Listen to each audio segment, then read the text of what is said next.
most players in the top 10 have most of those. But I believe what sets the top one, the top two apart is really what's between the ears.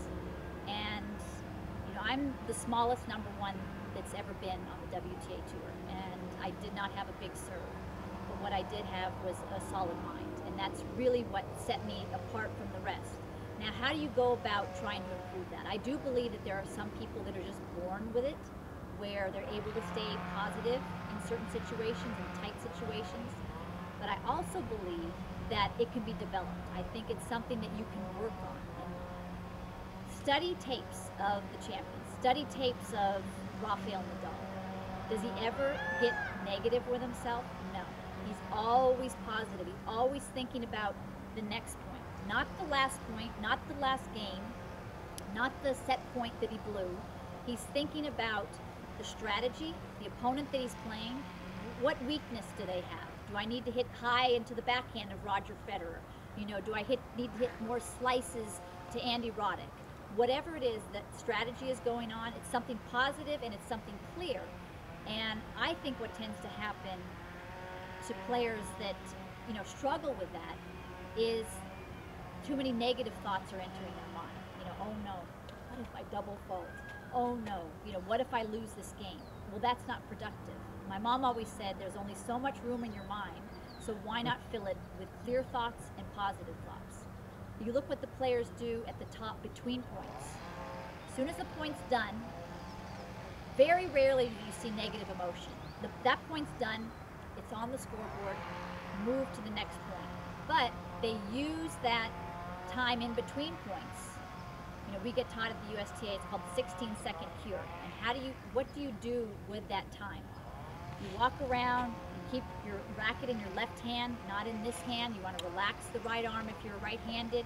You want to focus on what you need to do. The next point, you want to make sure that you have nice, easy breathing, that you're not getting tight, because that takes a lot of energy away.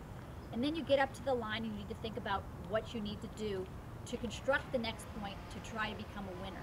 And when you look at the players that are at the top, they're always thinking forward, but not too far forward.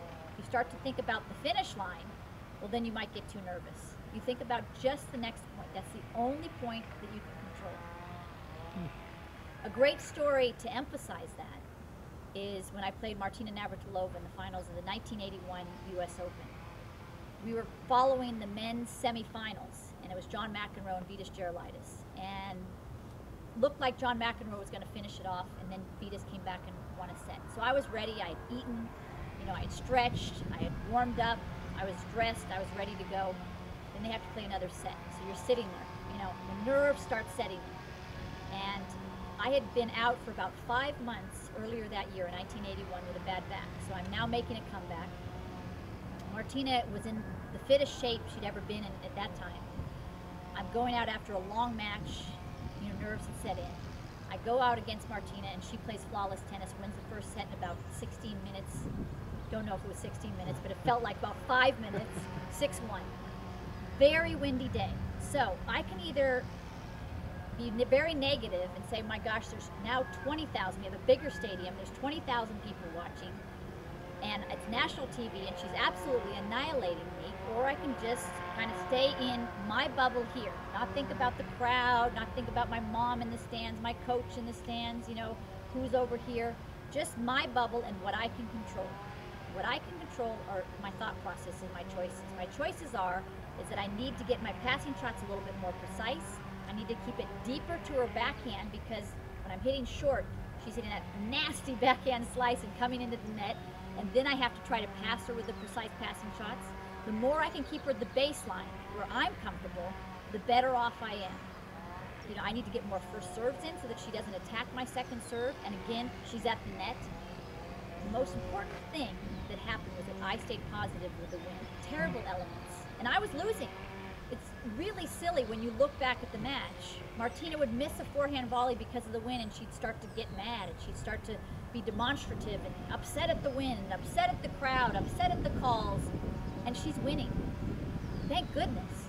Thank goodness I had that positive attitude, and one point at a time. And nowhere was that more apparent than in the third set tiebreaker. If I had to play a third set tiebreaker today for a Grand Slam title, I wouldn't be able to walk. I would be so nervous. But I don't remember being nervous. All I remember was thinking I can only concentrate on the next point. So that's kind of mind control. And how do you get that mind control? You might not ever be able to get it, because I don't think I could get it again at my age now, but you certainly can improve it. And you do that by doing it in practice. Staying positive, thinking about the next point, keeping clear on your strategy.